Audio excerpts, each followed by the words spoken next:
तुम्ही electric vehicle प्रवास केला, तो ग्रीनचा संदेश तुम्ही देताय का सगळ्यांना?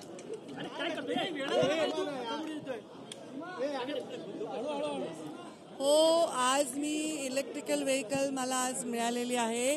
मी ऑर्डर केलेली होती काही दिवसांपूर्वी आणि मी एक पर्यावरण मंत्री या नात्याने प्रदूषण कमी व्हावं याच्यासाठी इलेक्ट्रिकल व्हेकलचा वापर करायचा एक प्रतिकात्मक संदेश देत आहे. आपल्याला लॉंग डिस्टन्स जर्नीसाठी प्रॉब्लेम होत आहे, त्याच्यातही इनोव्हेशन होतीलच, पण आता मुंबईतल्या मुंबईत तरी मला ते शक्य होईल आणि मी ते वापरलं तर माझ्या अनेक लोकांना हेच आव्हान असेल की इलेक्ट्रिकल व्हेकल आपण वापरावं.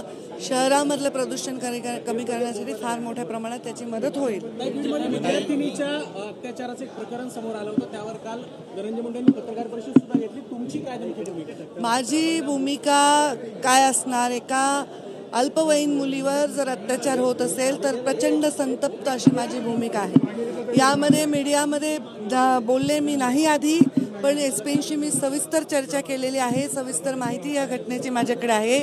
त्या मुलीच्या पालकांशी पण मी बोललेली आहे आणि अशा आणखी काही केसेस असतील तर त्यांचाही शोध घ्यावा आणि त्याची संपूर्ण चौकशी करावी असे आदेश मी एसपींना दिलेले आहेत. यात राजकीय पाठबळ असल्याचा आरोप केला जातोय.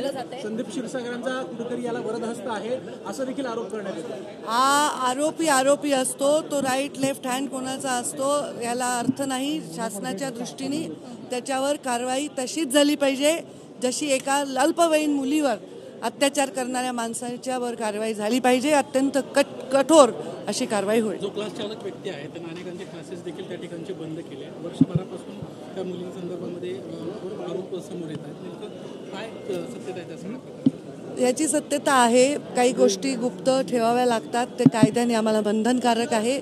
एखाद्या मुलीच्या बाबतीत अशी घटना घडली, मी सांगितलं, मी पालकांशी बोलले, त्यांचं मनोधैर्य वाढवण्याचा प्रयत्न केला. मुलीला पण मी भेटणार आहे, पण मी त्याची कुठे मीडियात चर्चा करणार नाही आणि ते मीडियासमोरही करणार नाही, कारण ते माझं धर्म आहे की त्याचा पूर्ण आपण गुप्तता पाळली पाहिजे.